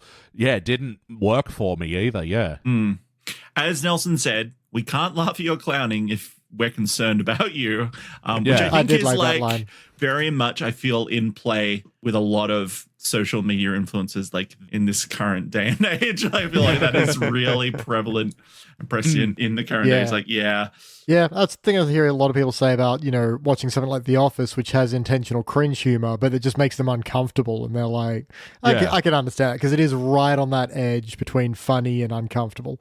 Whereas, I think this leans more into uncomfortable. Yeah, well, it's one of these things where I go, okay, but were the scenes worth it? And the scenes themselves with Bart acting up were never that entertaining to me. I don't know about you guys. Well, because it was, like I said, it was uncomfortable to watch, but two, it felt like again, like sort of out of place in a way, like as well, because Bart, his behavior just rapidly swings between I'm being a silly goof and like I'm getting incredibly angry and frustrated out of nowhere, and I think it's wants to destroy. I think it's because they're playing this double motive. The one side, he wants to make sure she doesn't recognize him, and so he should be trying to avoid her, but then whatever. And on the other side, they're also playing this, no, he's got a crush on his teacher, which I'm gonna say that stuck out to me, for better or worse. What stands out to you? That should him having a crush is an angle they shouldn't have had, because even though I like the heart moment at the end where she says, having a crush on a teacher is just a sign that you're liking the new things that I'm bringing out in you. That's a good line, but she hasn't done that yet. Yeah, I don't buy that line for a second either. I don't think that's what that means at all. Like, that just seems like something a writer thought sounded good. Like something like in the last episode, it was just like, yeah, you've said something that you think sounds smart, but like, what evidence do you have to back that? That's just someone thinks sounds good. What? The best we've got is Bart enjoying the fact that he used an X-Acto knife to make the styrofoam look like because he's got a crush on a teacher, and it was to impress her. So like, that's why. It's not because he's learning to love history. Like, that's not the case. What are you talking about? Yeah, no, but that's like the best example we've got. Yeah, so, exactly. That's what I mean. But it sort of disproves the whole thing. I feel like. I feel like it was a turn we didn't need. We already had Bart acting weird because he didn't want her to know who he was, and I think just run with that. It's enough. Like, it's why I'm at odds with it, because I don't think any of the lead up was worth it for the reveal that he had a crush on her, but I do think the moment with Homer talking to Bart at the school was landed, where Homer was like, here's my big advice. You're a kid, she's a grown-up, get over it.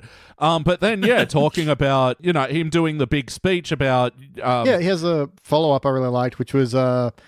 sometimes there are awesome things in the world that aren't supposed to be your awesome things. Yeah. Like, okay. And then, Lisa overhearing it, relating back to her octopus story, which, we haven't talked about yet, by the way. That's the octopus part of the octopus and a teacher.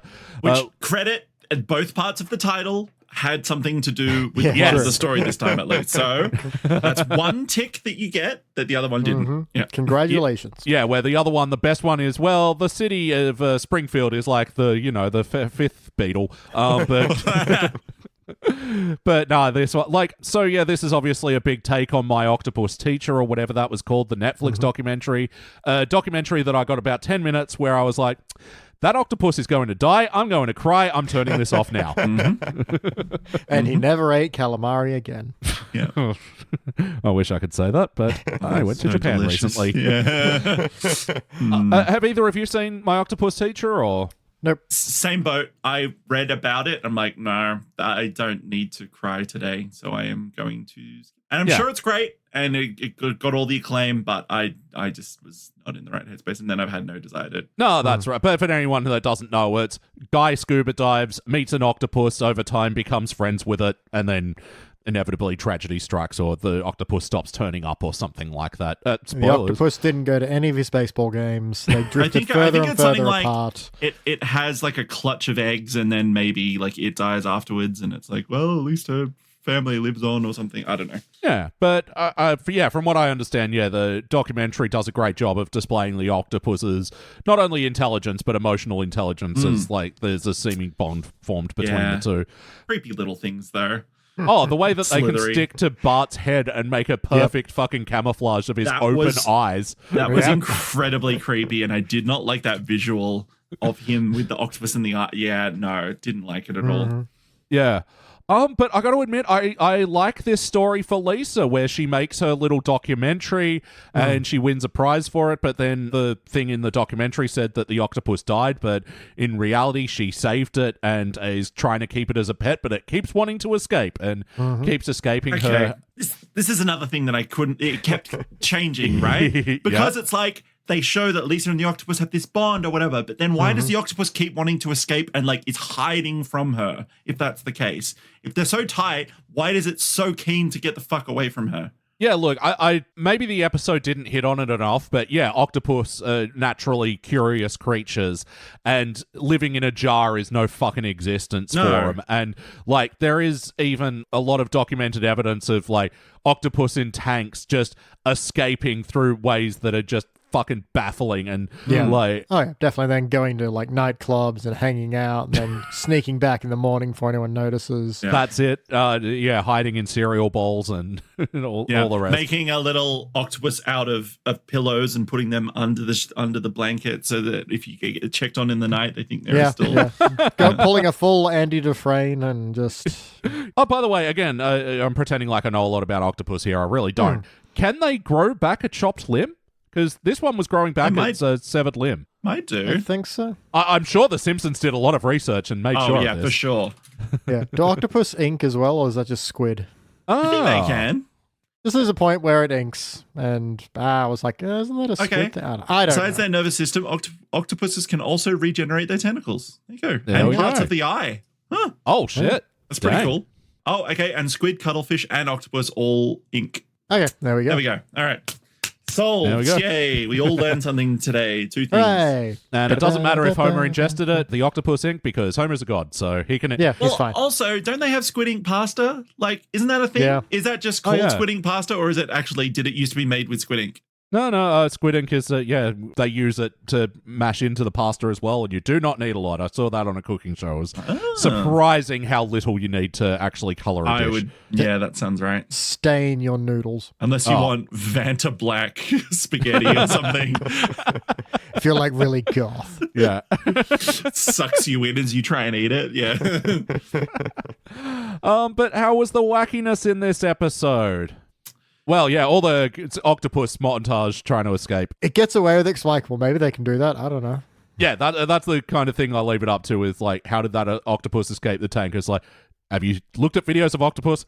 Can they camouflage like that? I don't know. Yeah, I mean, I know they can do like rocks and sand and stuff, but like, I don't know about Maggie's mobile or a sailboat painting, Bart's for example. face. Yeah. To the point where that got kind of annoying after a while, because it's like, the first one where she looks in Maggie's room and there's no octopus and she runs away and the octopus was the, claw of Maggie's mobile. Yeah. That was like, oh yeah, that's clever. And then later on, it's just on the boat painting. It's like, well, that's... you know what? I was really expecting it to be Marge and Homer was just cuddling the octopus for that one. I'm like, nah, it's too big. But it would be good if it was just Marge. Yeah. Oh, it could have added an extra foot of Marge hair in camouflage. That would have been good. Yeah, it wasn't really as wacky as I thought it would. I mean, look, maybe Bart has inherited a little bit of super strength because he pulls that fucking drinking fountain out of the wall, like wrenches it off. So like, yeah, he did really Hulk out. So for real, yeah. But yeah, it wasn't as wacky as the last one, I don't think. Yeah.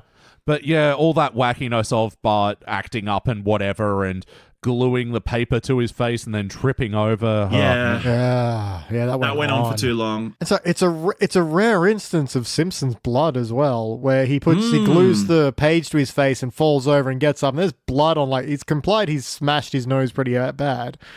Yeah, you don't often see, like, they get hurt a lot, but you don't often see blood from it.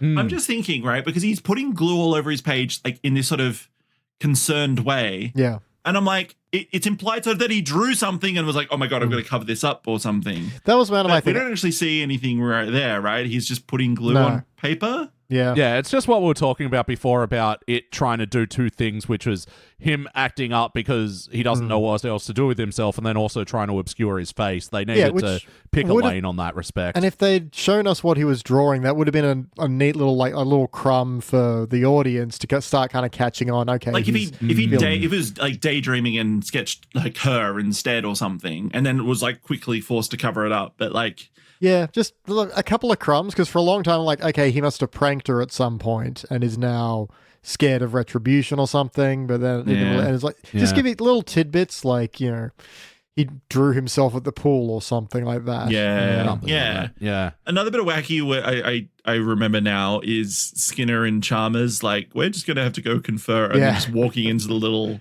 janitorial closet. And I didn't like the talking afterwards of them saying, oh, and she's stuck in Springfield, because but them shuffling into the closet. That was funny and that was wacky. I don't know, that actually got me because like them thinking they're so much smoother than they are, and like ooh, we're stepping into the other office, and yeah, clearly a closet. And then Yeah. them coming out trying to play it cool and be, well, of course, we're seeing other applicants. And she's like, yeah, that's okay. I'm speaking to other schools. No, don't. No. Here's a bonus of $96. I do like, here's a signing bonus, just pulls whatever it is, Chalmers' pockets out. It's like, nah, $93 signing bonus. Yeah. So actually, I did sort of like Skinner's thing of like, I'll just park at the frozen yogurt place. They know me there. They know It's me. fine. Yeah, yeah, because they gave him Skinner's parking spot. That's really good. Other wacky things I realized was I wrote down, I had to stop and write down all the things is like at the parent-teacher interview when the teacher, whose name I've already forgotten, Miss Peyton, is talking about all the things that she's tried. And it's like, letting him be the teacher, scaring him straight, dunce caps, genius pants, negging, breakfast clubbing, no recess, nothing but recess, puppy stickers. Sort of like, some of those were like genius pants is very silly, but also the concept of negging a child, trying to get him to learn is really funny. Breakfast clubbing. Breakfast clubbing is also really good. That is one where I had to rewind it because I was laughing so much at Genius Pants that I missed the rest of the list. And it was a good list joke, yeah. Also, nothing but recess sounds like I don't know, it's some terrible sort of like, oh, what do they call it? You know, like a plane of nothing, like where there is just nothing to do and it's not good, that it's not bad. It's just, this weird purgatory. In between. Yeah, purgatory of just nothing but recess. You're like, oh my God. I'm constantly on break, but for what? But I'm only on break for 15 minutes, but it keeps going forever. And I never get quite a full meal, but like just a mandarin or a granola bar. And a 125 mil popper instead of a 250 mil. Yeah. Anyway. You guys have strong opinions on recess that I was unaware of. Yeah, well, or little lunch, as we like to call it. Yeah. Little lunch. Yeah, no, it's little lunch. But how was the heart in this episode? You know, Bart's got a little crush and Lisa's very affectionate towards this octopus. You know, how was the heart in this one? Look, most of my notes are the heart notes. Because now looking over it, I'm like, there's not a whole lot of like bits I liked or didn't like. It's kind of just things that are happening so I can keep track. I like the idea of Miss Whatever Her Face is getting the class to draw a self-portrait as kind of an insight to, who they are. I'm like, okay, that's a neat little kind of thing. There was a very real moment for me because I'm a bit of a restless leg syndrome guy, and seeing Martin there, like, leg bouncing while he's doing that. Really great pencil drawing, by the way. Of the Escher mirable hand with reflecting sphere. I had to look up what it was called. Yeah, very good. Amazing work. But the bit I had to rewind 3 times and then turning on the captions was what Nelson said afterward. He said, oh, this is me beating up Santa until he's my dad. Which I'm still not sure what that means. And just making Santa your dad via violence. Yeah. But what? I still don't get it. I don't understand. Beating up Santa until such a time that he becomes my dad. Bully logic. Yeah, it's like if I come round to your place in about 2 hours and start giving you noogies until you agree to become my new dad. Then, Okay, well that's okay. Until he agrees to become my dad, that's implied, but it's not. That's what I took from it. I thought it was until his face is so pulverized that he resembles my dad, or like I don't know, like what could it possibly mean? We did see Nelson's dad like be in a perpetual state of anaphylaxis from getting peanuts. It's true. So, no, I took it until he like submitted to the idea of becoming his dad. And that said, there's no way I can noogie Jordan. A, because his hair is too luxurious, and B, because you're quite a bit taller than me. Yeah, exactly. I'll just like do that thing where I hold my hand up on your head, and I'll fall for it because I like shtick.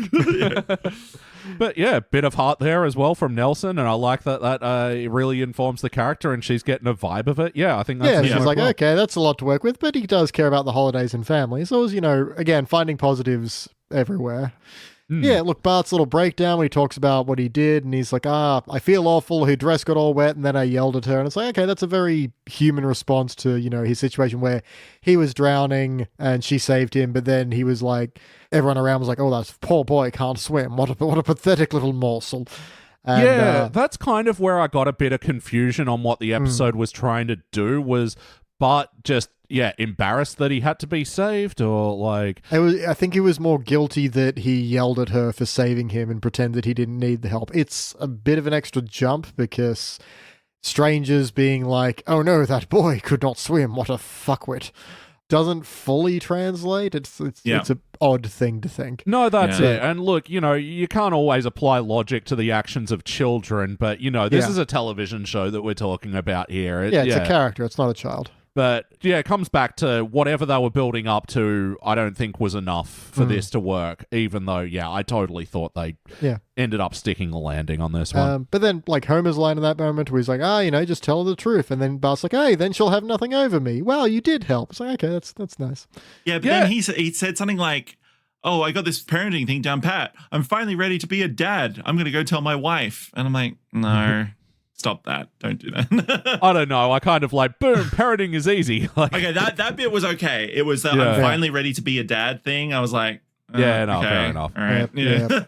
And I just realized I did have a line of whack. It was pretty much the entire third act where Bart, hang on, gets the octopus on his face, trips the, what do they call it? The bleachers to retract. Bleachers, thank you. Yep. Bleachers to retract, falls into a bag of balls, which then bounce around and destroy it. It's like a lot Swiss of whack balls, is happening. so they're big. Yep. Yep. Yeah.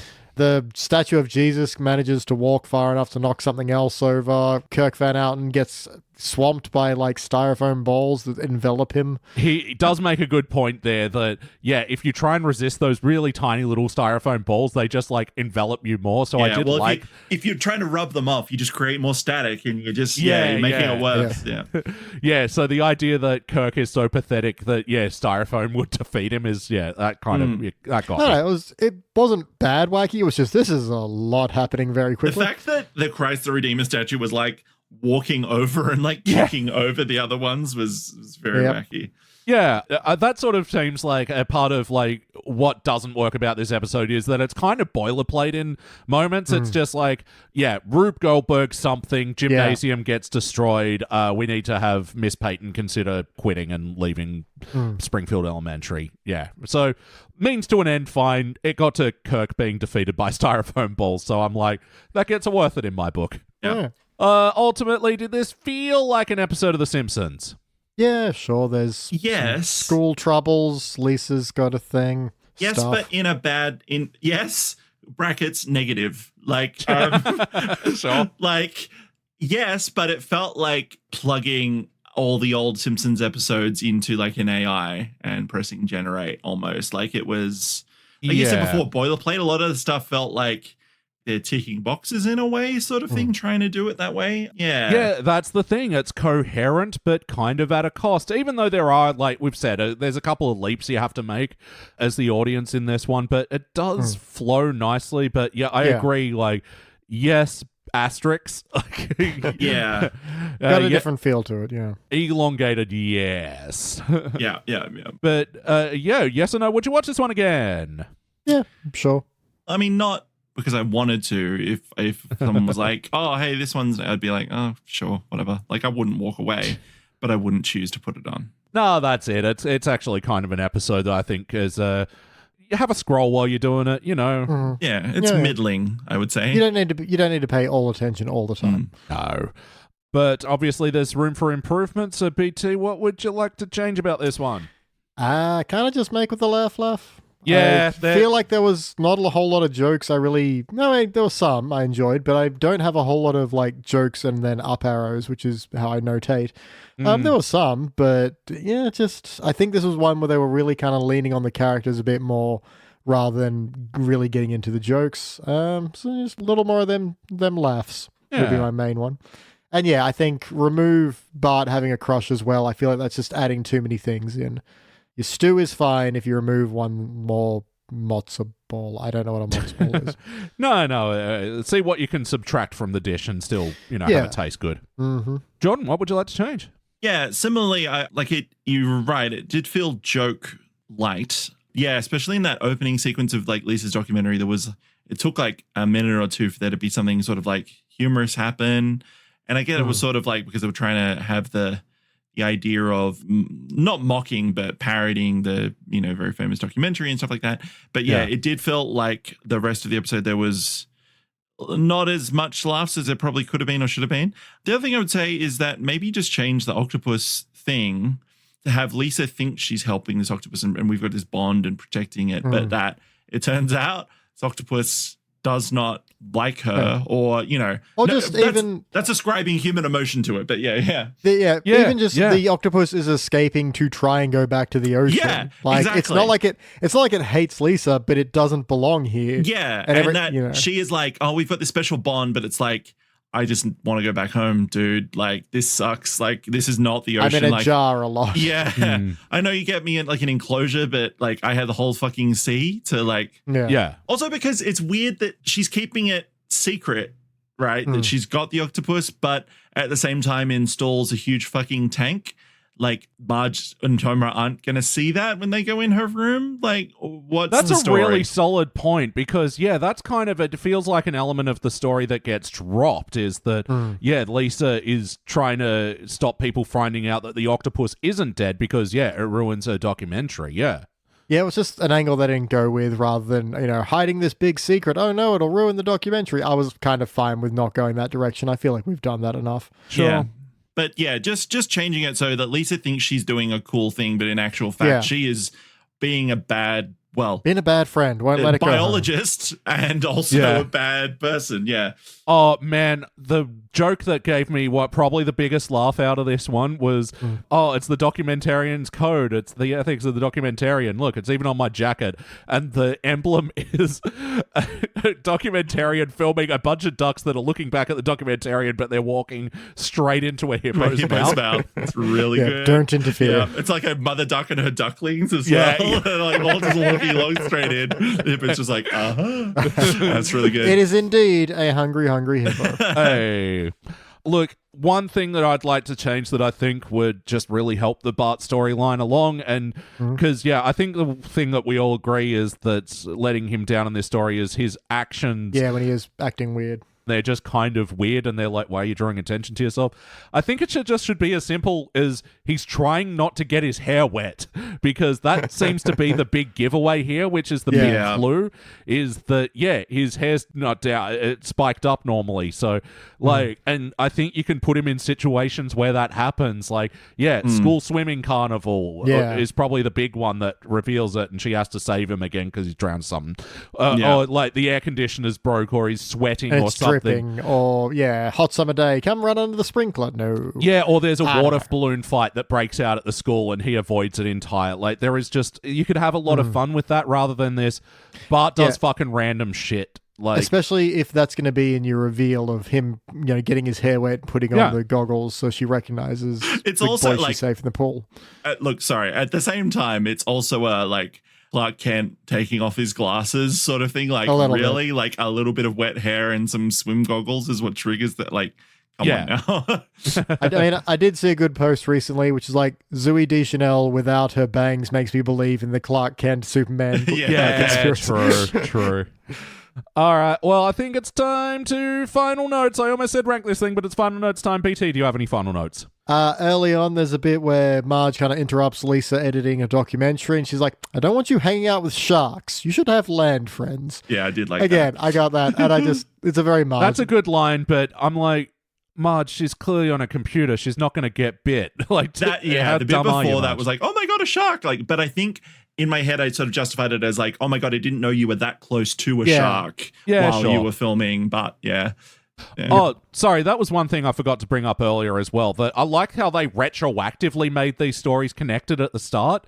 How it was but like when Lisa was filming her Dumb Fish documentary, I wandered off to a nearby. What I thought that was actually kind of eloquent. Yeah, that's clever. Yep. Yeah, because he would have been there. This bit where Mrs. What's-Her-Face is just trying to put the nice happy face on everything, and is like, no, Springfield has a fine regional orchestra. I don't know. It was just good. And he is perfectly suited for it. Yeah, he fits right in. Yeah.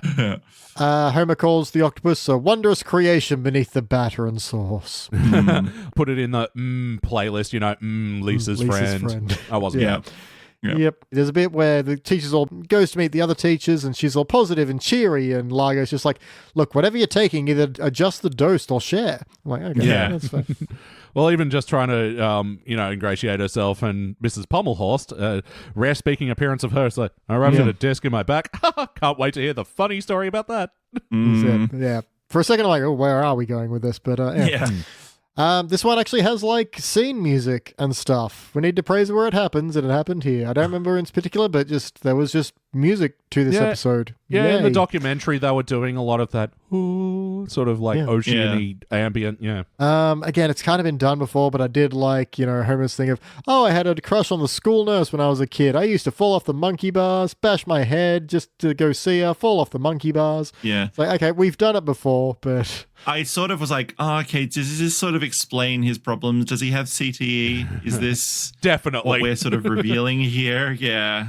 Poor guy. Homer has a little rant about jealousy. He's like, this one time this guy opened the door for Marge and I just screamed at him, and then I realized he was the bus driver, and he does that for everybody except for me. I'm like, okay, that was a good kind of rolling reveal as the story went on. Yeah. I keyed his car and turns out he's the bus driver. Yeah. There's a bit of, Bart goes to apologize. I'm like, I know you won't believe me, but I had an octopus on my face. She's like, I believe you. Your face is covered in tentacle hickeys. The final one is going to be, he's like, well, my old teacher had a way of dealing with this. And she's like, oh, and he's like, then cuts to him, Bart writing lines, I will not express my feelings through chaos. Yeah. Like, okay, that's enough of a return to the status quo. Yep. I only had a couple more. Milhouse makes excuses for Bart. Don't worry about him. He had Skittles with milk for breakfast. And I'm like, and Mills goes, I told him he couldn't handle the rainbow. Yeah. That was one where I liked the initial joke of, he had Skittles with milk for breakfast. And then I didn't like the follow-up of, I told him he couldn't handle it. I like that. Yeah. Split the room. I mean, that's basically Fruit Loops, sort of. It's probably the same amount Pretty of sugar much. per unit. Yeah. Less, in fact. Homer at one point said, kids love Google. Accidental playlist here. Fucking Well, it's just like Google an aside as well, where he's like, kids love Google. I liked it. Yeah. Oh, I like the detail that Miss Hoover, because they're asking all the teachers if they'll take Bart instead so that Miss Peyton can stay, and then goes, what about you, Miss Hoover? And it's like, no, I had him 2 years ago. My hair came out in clumps. I was like, oh, that's a great detail that she was once Bart's teacher and traumatized. Of course. How fun. Yeah. Bart, put it down, Bart. Put it down, Bart. And I'll leave on a negative note. When Bart's confessing to Miss Peyton, he actually says barf emoji, and that was a bit. Yeah. Kids say emojis all the time. They love the Google. Lol emoji all the way. Jordan, have you got final notes? Yes. Final notes emoji. An up arrow emoji that I had was. At the start, I mean, it's silly, but I thought it was cute, was when Lisa first meets the octopus and they're sort of like, she sticks her hand out and then it comes out and it like does the thing where it like touches her stomach and then she looks down and it hits her in the face. What's that? Zip. The classic. Yeah. So like that was okay. Okay. There was a two-parter thing that I like, it's dumb, but it's really stupid, was like in the start when like the shark is attacking, Lisa just fucking kicks that thing right in the face, like real hard with a flipper. And it's like a really audible, like the Foley on it was really like thump. And then at the end, when the shark comes back, she just grabs it by the tail and fucking chucks it like a pro, like 50 meters down the beach. Yeah, that was really stupid. That was a rare, like, fourth act post-credits thing that I was like, that actually added something. Yeah. That was worth it. I'm part of nature too. Yeah. Yeah. So I did like that. And the last bit was when Bart was sort of explaining to Homer, like, I was just, I was embarrassed. She ruined her dress. My hand went in her mouth for a second. I'm like, wait, what? When did that happen? We didn't see that, did we? It's just like, No. what capacity did that happen? But that's a weird thing, a weird detail. I felt. Yes, it is. That's all. Sorry, that's all I gotta fucking say about that. That's all he wrote. All right, well, I guess it must be time to rank this thing. I actually still don't know where I'm going with this. Jordan, please kick it off. Yeah, look, weirdly, I was like, I know where I am. Although there was weirdly a lot of like positive notes that I just said, but I still don't think it merits a bronze. I still think I'm going to be a participant because it just felt confused the whole way through. Like like maybe some of the other things brought it up, but the central two stories were just not quite right. And they weren't enough for me to hate them, but I was just like, oh, I can see you had some potential, but it's just sort of meh, the whole thing. So yeah, I'm going to give it a participant. BT.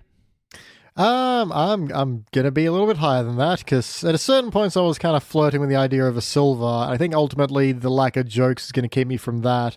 And then in chat there are some elements that just don't really make sense. But maybe it's I've just been burned on too many Simpsons that make absolutely no goddamn sense. The coherency is so appealing to me. But, lack of real structure is what I kicked the last one in the pit for. So at least this has a structure to it. It might be a touch boilerplate, but at least it's there.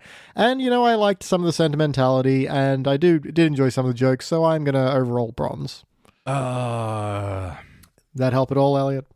I think I'm going to go silver. I'm going to be the nice judge. I'm putting on my nice judge pants in this one. You have to take your genius pants off for that. I never had them on, let's face it. Look, I think it's on the strength of the ending because I think there's a middle chunk of this episode that is really spinning its wheels in an unsatisfying way, which makes me want to go down to bronze, but I think I set up things well. I think they stuck the landing, even though I didn't like the trick. I gotta say, I felt it when Homer gave the speech to Bart and, brought that, even though I don't like that's where the story went, I think they resolved it nicely. And we've said before, if you flub anything, flub the middle. Yeah, 100%. And, although Lisa's story kind of was at some point just the same thing over and over again, I thought the reference to the thing was a fine thing and a fine thing for Lisa to do. Could have been done better, but, I mean, Silver is... still, there's a lot of wiggle room there. You can still improve. And that'll equal a bronze by way of split decision. I feel sort of bad. I don't mean to bring it down. It's just, I just didn't love it. It's what you feel, man. Why we have the individual rankings. I understand your points completely. I'm just I'm just not convinced. Yeah, not by you. You made very, very compelling points. Just the episode didn't grab me enough. No, that's it. That's why we have the individual rankings. Yeah. And then, in terms of the overall ranking, I'd say, I feel like we're orbiting, the real rank of this episode. Yeah. And being that, I went silver, you went participant, Beej went bronze. I guess Beej is right. Yes! Take that, everybody else. God, no, don't say that. You look at his head, it's already expanding. That's just an octopus on my face. Yeah. All right. Well, thank you very much, guys, for reviewing these episodes with us today. You're welcome. No worries, bud. Sorry, because you're welcome implies, yes, you should be thankful. Whereas no worries is hey, it's chill. I do it for good. free. Yeah, cool. Yeah, do it for free. Yeah, I didn't even pay you a lunch. That's right. A little reference to the episode. Me. Yeah. We used to get dinner for doing this. No more. Hell, in the early days, we got drunk. That's it. That's it. Oh, God. Still, never mind. I think I know what you just flashed back to. I'm thinking about that one episode, and I'm like, oh, no. Still, fun record. Good times. Go check out our review of Lisa the Beauty Queen. Anyway, BT, what else have we got going on? Well, if dear listeners want to put on their genius pants, they can head on over to patreon.com/sidequeststudios. What are we doing over there? We're doing over 180. That's right, 180 exclusive podcasts that you can unlock right now for the cost of a calamari. It's nothing. It's $5. I don't know how much calamari is. For that, you'll get, exclusive podcasts Except When He's Not, where I get caught up on all the episodes I missed. You get So Do You Like Stuff, the podcast where Elliot and I just talk about stuff we're into. And, of course, we talk about a lot, Starring Springfield, where we watch movies that star cast of The Simpsons, but in a film. I've plugged that so many times, and I still don't feel like I can explain it properly. No, great plugging there. And look, one of your Patreon perks as well is that you get to suggest the movies that we review on Starring Springfield. So as long as they star a cast member of The Simpsons, they are eligible.